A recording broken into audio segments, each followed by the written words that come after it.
Welcome to vidonko.com। আমি সঙ্গীতা, তোমাদের ম্যাথসের teacher. চলো দেখা যাক কি প্রবলেম আছে সলভ করার জন্য।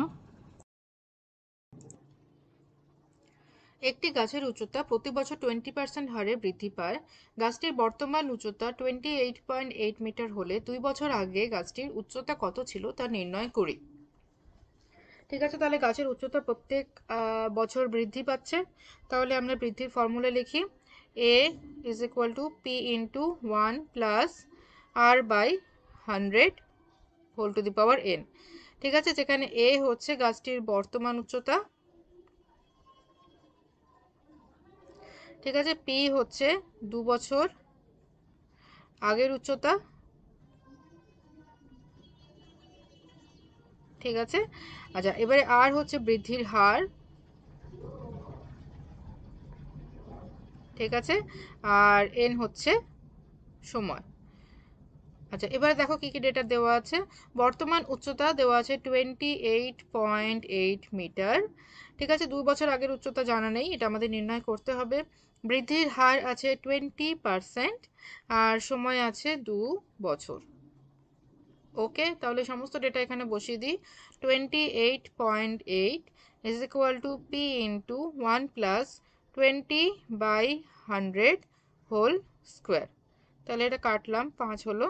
তাহলে 28.8 is equal to p into 1 plus 1/5 তার whole square. So 28.8 is equal to p into 6/5 তার হোল স্কোয়ার। ওকে, আচ্ছা, তো তাহলে দেখো 28.8 is equal to p into 6/5 into 6/5। অতএব p is equal to 28.8 into 5/6 into 5/6। আচ্ছা, তাহলে এটা যদি আমরা ক্যালকুলেশন করি তাহলে আমাদের আসবে 28.8 কে যদি আমরা 28.8 ডিভাইডেড বাই 6 করলে আসছে 4.8,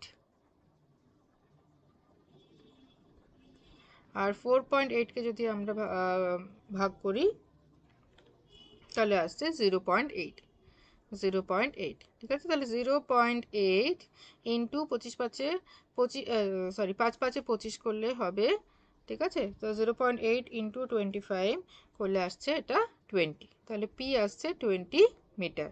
তাহলে 2 বছর আগে গাছটার উচ্চতা ছিল 20 মিটার। তো এটা আমাদের জানতে চাওয়া হয়েছে 2 বছর আগে গাছটার উচ্চতা কত ছিল।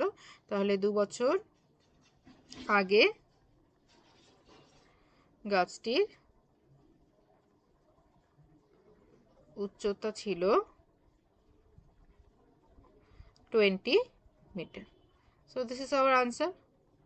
Thank you for watching vidonko.com। অঙ্কের আরও প্রবলেম এবং সলিউশনের জন্য আমাদের ওয়েবসাইট অবশ্যই ব্রাউজ করো।